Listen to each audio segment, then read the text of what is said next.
절을 다 같이 합독해서 읽겠습니다. 빌립보서 1장 6절 같이 읽겠습니다. 너희 안에서 착한 일을 시작하신 이가 그리스도 예수의 날까지 이르실 줄을 우리는 확신하노라. 아멘.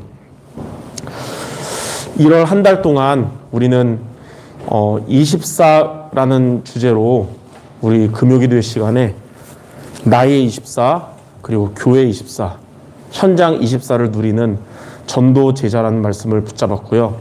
3주간의 말씀을 가지고 오늘 정리해서 제목을 치유에서 서밋으로 인도하는 그리스도라는 제목으로 붙잡았습니다. 우리 모든 성도들이 다 제자 같고 멋있는 성도 같지만 예수님을 믿기 전에는 다 저와 여러분 한 명도 빠짐없이 치유 대상자였습니다.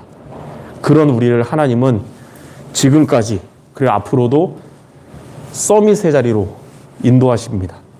그래서 오늘 제목이 치유에서 서밋으로 인도하는 그리스도입니다. 첫 번째, 우리는 한 명도 빠짐없이 원래 어떤 자였냐면 치유 대상자였습니다.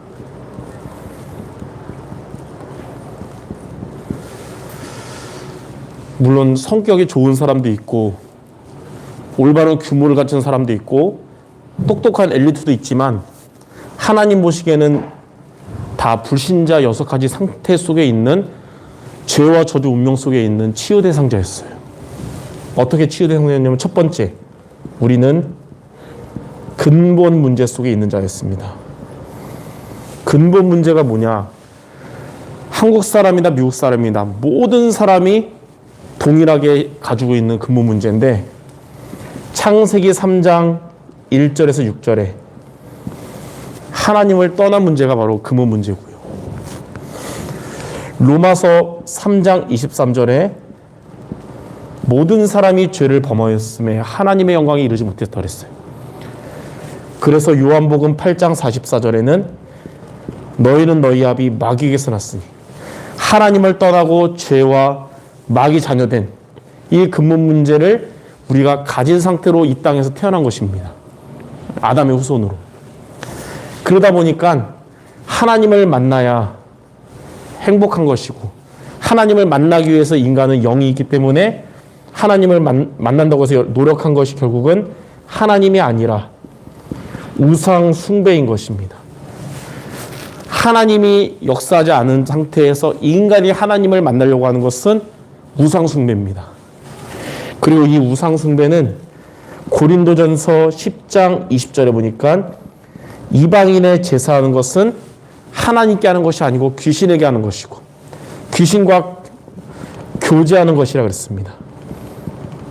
그래서 하나님을 만나기 위한 몸부림치며 칠수록 귀신과 더 교제하게 되는 거예요.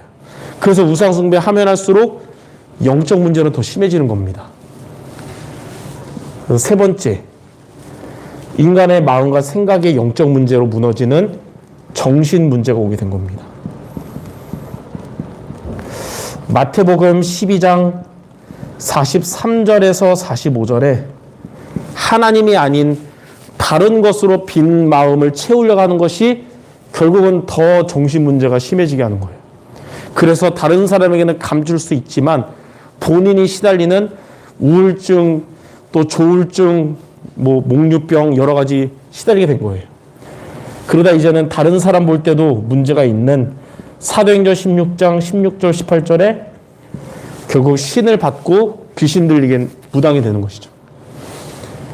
더 넘어서면 마가복음 5장 1절에서 10절에 나오는 거라사 지역의 이 미친 사람처럼 통제할 수 없는, 삶을 살아갈 수 없는 정신병자가 돼서 정신병원에 갈 수밖에 없는 이렇게까지 되는 거예요. 자, 이런 정신의 문제가 보이지 않는 문제가 보이는 문제로 드러나는데 그게 바로 육신 문제입니다. 사도행전 8장 4절에서 8절에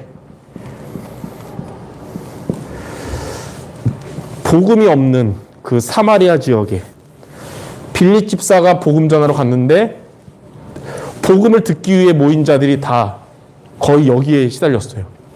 예, 이름 모를 병, 또 악신 들린 병, 불치병 이런 것에 시달리는 거예요. 그러니까 단순히 그냥 우리가 감기 걸리고 뭐 코로나 걸리고 그 수준이 아니라 영적인 문제로 이렇게 육신까지 이제 무너지는 이런 육신 문제가 오는 겁니다. 이러다가 다섯 번째로 모든 사람은 한 번은 다 죽음을 맛봐요. 근데 죽음 이후의 문제까지 오는 거예요. 그걸 보고 내세 문제라 그럽니다. 히브리서 9장 27절에 보니까 한 번 죽는 것은 사람에게 정한 것이요. 그 후에는 심판이 있다 그랬어요. 심판받고 요한계시록 14장 11절에 보니까 영원한 고통의 지옥으로 다시 나올 수 없는 지옥으로 가게 되는 겁니다. 그리고 본인의 이런 영적인 문제가 자신에서 끝이 아니라 자녀들에게, 후손들에게 후대 문제로 전달되는 거예요. 그래서 출애굽기 20장 4절 5절에 보니까 영적인 저주 재앙이 3, 4대까지 온다고 그랬어요. 영적 문제가 대물림되는 겁니다. 이 부분, 이 불신자 6가지 상태는 대한민국 사람만이 아니라 제일 선진국이라는 미국 사람들도 다 이 상태로 살아가는 것이고, 한 번도 그리스도란 단어 듣지 못한 저 아프리카 사람들도 전 세계 237 나라 모든 사람이 다 이 상태로 시작하는 거예요, 인생을. 그래서 우리는 원래는 이런 치유 대상자였습니다. 이런 저와 여러분을 서밋으로 인도하신 분이 바로 두 번째로 그리스도이십니다. 자, 그리스도는 어떤 분이냐? 크게 세 가지로 말할 수 있습니다. 첫 번째, 그리스도는 저와 여러분들의 인생의 답이십니다. 인생의 답이란 말은 모든 문제의 원인인 이 근본 문제를 해결하신 답이라는 거예요. 그래서 이 그리스도를 믿으면 구원을 받게 되는 것입니다. 이 불신자 상태에서 해방받는 것이에요. 자, 하나님을 떠났던 우리였는데 그리스도는 요한복음 14장 6절에 예수께서 이르시되 내가 곧 길이요 진리요 생명이니 나로 말미암지 않고는 아버지께로 올 자 없느니라. 그리스도는 우리에게 하나님을 만나는 길 대신 참 선지자가 되셨습니다. 로마서 8장 2절에 보니까 모든 사람이 죄를 범하였으나 그리스도 예수 안에 있는 생명의 성령의 법이 죄와 사망의 법에서 우리를 해방해 주셨습니다.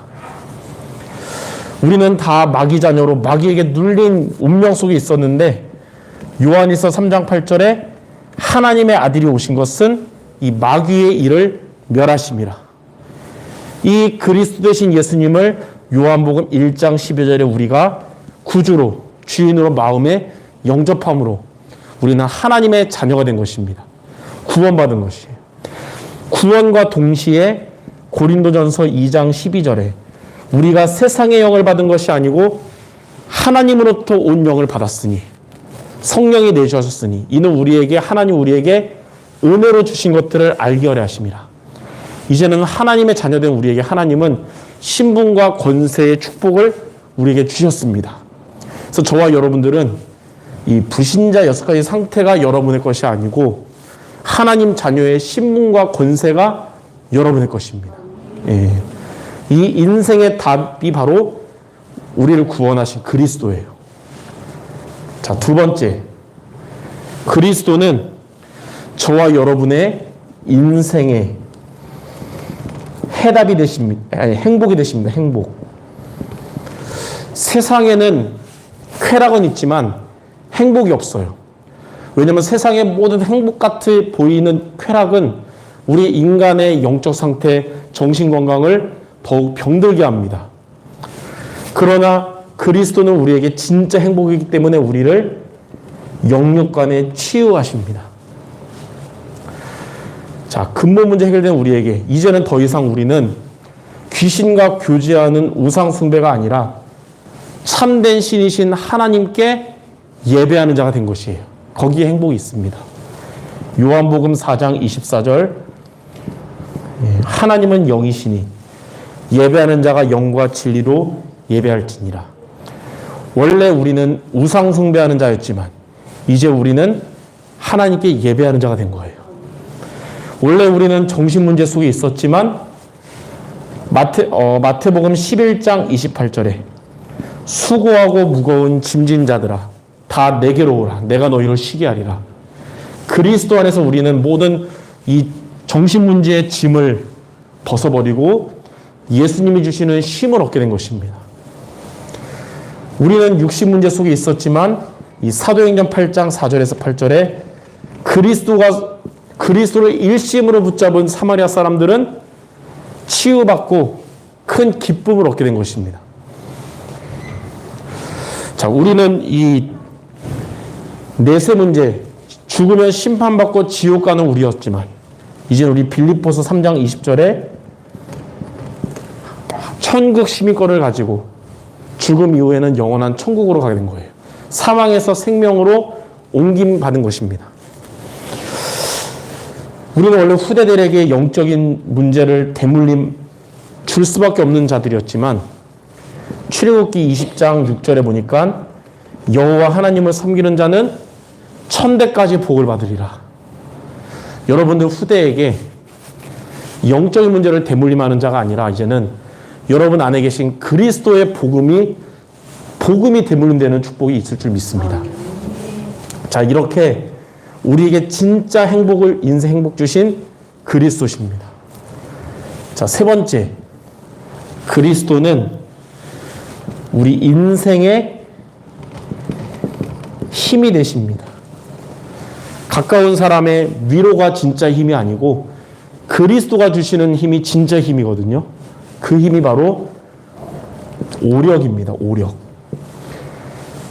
세상 사람들이 주는 위로 말고 그리스도께서 주시는 오력을 우리는 매일 얻어야 돼요.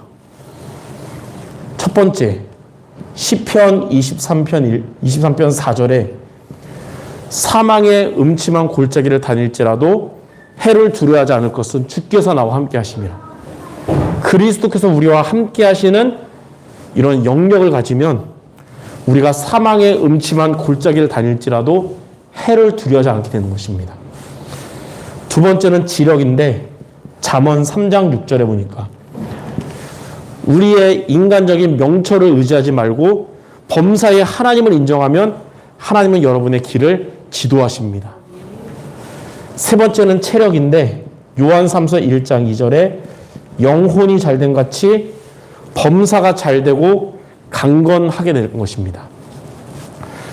자, 네 번째는 경제력인데 로마서 16장 23절의 가이오와 같이 하나님은 전도 선교를 위한 빛의 경제를 주셔서 여러분들이 전도자와 교회의 보호자와 동역자 식주인의 응답을 주실 것입니다.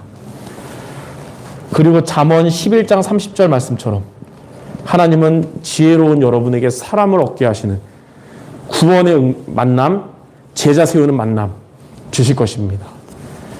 이 다섯 가지 오력이 그리스도께서 우리에게 주시는 힘이에요. 그래서 그리스도는 우리 인생의 답이요, 행복이요, 힘입니다. 우리를 구원하신 그리스도를 우리가 오직으로 붙잡는 모두 되시길 바랍니다. 이렇게 그리스도 안에 있으면 치유받으면서 우리는 세 번째로 어떻게 되냐면 서밋의 자리에 있게 됩니다. 누가 서밋의 자리에 있게 되냐? 그리스도 안에 있는 자가. 연약한 나뭇가지라도 생명 있는 포도나무에 붙어 있으면 그 연약한 가지도 꽃을 피우게 되고 열매를 맺게 됩니다. 우리가 연약해 보여도 그리스도 안에 있으면 하나님은 우리를 치유하셔서 서밋되게 하시는 거예요. 자, 첫 번째, 하나님은 저와 여러분들을 영적 서밋 되게 하십니다. 자, 영적 서밋이란 뭐냐면 서밋 타임에 승리하는 자입니다. 여러분들 서밋 타임 승리하시는 거예요. 자, 세 가지인데 예배 시간이 여러분에게 서밋타임이 돼야 돼요. 하나님께 드리는 예배 시간, 하나님 주시는 말씀을 붙잡는 그 시간은 보좌의 축복이 여러분에게 임하는 시간입니다. 그리고 매일매일의 개인 시간, 정시기도하는 개인 시간에 서밋타임 승리할 때 여러분의 이 시간은 시공간을 초월하는 역사가 일어나는 시간 될 거예요. 이 두 가지를 가지고 여러분이 현장에 가면 여러분에게 있는 그 현장 시간은 사람을 무너뜨리면서 살아남는 것이 아니라 모두를 살리는, 237 살리는 빛이 임하는 시간이 될 것입니다. 자, 이게 바로 영적 서밋이에요. 그리스도를 만난 여러분들 서밋 타임 승리하시기 바랍니다. 영적 서밋 될 거예요. 오늘 그 교회 안에 기쁜 소식이 우리 오유빈 학생이 그 대학교에 합격했다는 거예요. 그 수원여대 호텔 조리학과 호텔 외식 조리과. 예, 그래서 제가 그랬어요. 대학 들어갈 때 영적 서밋으로 대학에 들어가야 된다. 그러면 하나님 너에게 기능 서밋과 문화 서밋의 응답을 대학 생활에 주실 거다. 목사님이 대학 사역 몇십 년 해서 준 거다. 그래서 영적 서밋 유빈이 되도록 기도할게 그랬거든요. 저와 여러분들이 어디에 있든지 영적 서밋 되는 모두 되시기 바랍니다. 자, 두 번째는 그리스도 안에 있으면 우리가 치유되면서 이제는 기능 서밋이 됩니다. 하나님은 성령 충만한 거지가 되길 원하지 않으세요. 성령 충만을 가지고 이 땅에서 여러분이 주신 전도의 도구를 빛나길 원하십니다. 그래서 기능 서밋이 뭐냐면 서밋 자세입니다. 서밋의 자세. 하나님은 우리 성도 여러분들의 학업이나 여러분들의 산업에 오직 그리고 유일성, 재창조의 응답을 주실 거예요. 하나님 여러분의 업이 살아나게 하시고 쓰실 거예요. 그래서 업이 살아나면 따라오는 게 뭐냐? 교회를 살리고 전도하고 선교할 수 있는 빛의 경제 응답을 주시는 겁니다. 여러분의 업이 살아나고 빛의 경제 응답받는 서밋, 그게 바로 서밋 자세입니다. 기능 서밋. 자, 마지막 세 번째는 뭐냐면 문화 서밋입니다. 자, 문화 서밋이 뭐냐면 서밋 그릇을 갖추는 거예요. 신자 중에는 성도는 크게 세 가지 그릇 중에 하나입니다. 간장종지처럼 작은 그릇이라든지 상처가 워낙 많아서 쉽게 시험 들고 갈등하는 깨진 그릇이라든지 금강 그릇. 세 번째는 단단한 견고한 큰 그릇이라든지. 원래 저와 여러분은 간장종지 같은 작은 그릇이었고, 그래서 저도 옛날에 초등학교 때 여자들 막 싸우고 막 전사님 힘들게 하고 이런 쪼잔한 그릇이었거든요. 그리고 우리는 원래 상처 많은 인생에 좋은 일만 있는 게 아니니까 금간 그릇 깨진 그릇이었지만 그런 우리를 치유하셔서 그리스도는 큰 그릇 되게 하시고 금을 완전히 견고하게 해줘서 서밋 그릇 되게 하시는 거예요. 그래야 하나님은 그래서 작은 그릇에 축복 줘봤자 다 쏟아지고 금간 그릇에 축복 줘봤자 다 새니까 응답을 기다리시다가 큰 그릇 견고한 그릇 될 때 부어주시잖아요. 그래서 하나님은 이렇게 그릇 준비된 우리에게 모든 사람을 수용할 수 있는 이 서밋 그릇 될 때 하나님은 여러분을 살리는 자 되게 하시고 여러분을 통해 하나님은 구원받을 자, 제자들을 붙여주시는 것입니다. 원래 우리가 이렇게 영적 문제가 심한 부자든 가난하든 상관없이 불신의 6가지 상태 속에 있던 우리를 이렇게 영적 서밋, 기능 서밋, 문화 서밋 되게 하신 분이 바로 그리스도십니다. 그래서 저와 여러분은 늘 매주 예배를 통해 그리스도의 말씀을 붙잡아야 될 것이고 매일매일 우리의 삶 속에 기도하면서 그리스도를 통해 힘을 얻을 것이고 그래서 여러분 현장에서 그리스도를 증거하고 그리스도의 열매를 맺는 그런 우리의 삶은 치유 대상자였던 우리가 가랑비에 옷 젖듯이 어느 날 보니까 서밋의 자리에 서게 되는 것이에요. 이렇게 우리를 치유에서 서밋으로 인도하신 그리스도를 이번 주도 오직으로 붙잡는 모든 성도 되시기를 주님의 이름으로 축원합니다. 기도하겠습니다. 하나님 감사합니다. 세상에서 가장 영적 문제에 시달리는 치유 대상자였던 우리들을 하나님의 은혜로 그리스도를 보내주시고 그리스도를 붙잡게 하셔서 우리를 영적 서밋과 기능 서밋과 문화 서밋의 자리로 인도하여 주심을 감사드립니다. 이제는 나를 살리고 교회를 살리고 현장을 살리는 전도제자 모두 되게 하여 주시옵소서. 예수 그리스도의 이름으로 기도드립니다. 아멘. 우리 288장